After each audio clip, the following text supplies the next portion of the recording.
From Gillette Stadium, I'm Alex Barth. He is Evan Lazar as the Patriots prepare for their fourth preseason game against the New York Giants. It's a chance to showcase the likes of the backup quarterbacks in Brian Hoyer and Danny Etling. Oh, boy. Oh, boy is right, because we're a far cry from Jimmy Garoppolo and Jacoby Brissett when it comes to the men behind Tom Brady.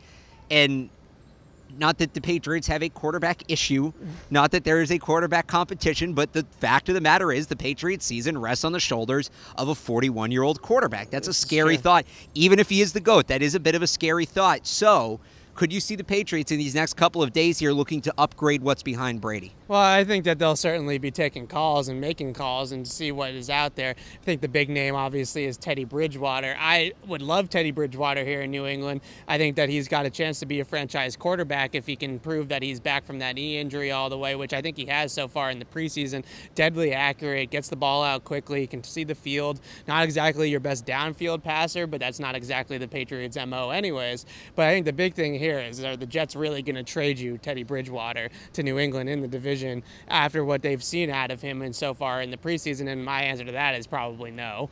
And like you said, he's looked pretty good. His availability, at least in New England, is a question. So if Bridgewater's not the case, it feels like this year, the last couple years, with how uncertain quarterbacks have been around the league, that teams like to stock up this time of year. And there are teams out there with 3, 4, even 5 NFL experienced quarterbacks on their roster. Obviously, a team's not going to carry 5 quarterbacks.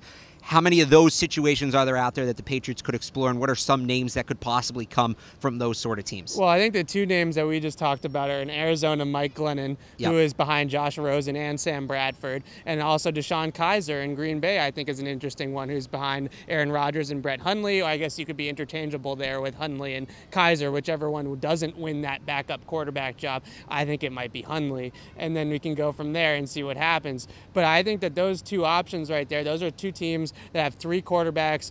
Obviously, Arizona has Josh Rosen, who they want to be the future of their franchise. The Packers have Aaron Rodgers, who's obviously going to be the starter there. So maybe you have some options there in terms of a third guy that they can get rid of and they can ship away. So I would look to those two teams. Obviously, I would make an offer for Bridgewater and make the Jets say no, but I just don't think that the Jets are going to say yes. In his time, Hoyer, when he was in New England the first time, was a pretty capable backup, and he had some success going elsewhere in between his first and second stint in New England. He's been disappointing. I think it's safe to say he has struggled so far between training camp and 3 preseason games. Are you surprised that it's come to this, that the Patriots may need to look for another backup? Wasn't the reason that the whole Garoppolo deal kind of had the bow on it was that they had the backup problem solved by bringing back Brian Hoyer? Well, I think that on some respects there's no game planning going on out there, and there's no real scheming. So in some respects, I think that they would kind of curtail the offense and kind of manage the offense for Brian Hoyer if they needed to start him, let's say, in a regular season game. Let's hope it doesn't come to that. But if it did, I think that there are ways that you can obviously go into a game where you have basically a game manager at quarterback instead of a guy like Brady who elevates the scheme and does things on his own. So I think that there are ways to get by with Brian Hoyer in the short term. But I think the real question is there's no long-term future with that backup quarterback position right now. Danny Etling is not the answer in terms of looking, forward towards a successor, or even just a stopgap for a few years until they find the successor. So I think that that's where the names like a Glennon or a Kaiser or someone on those veins would kind of put them in a better position to have a guy that would be a guy that they can develop behind Brady. How do you think they split it up on Thursday night?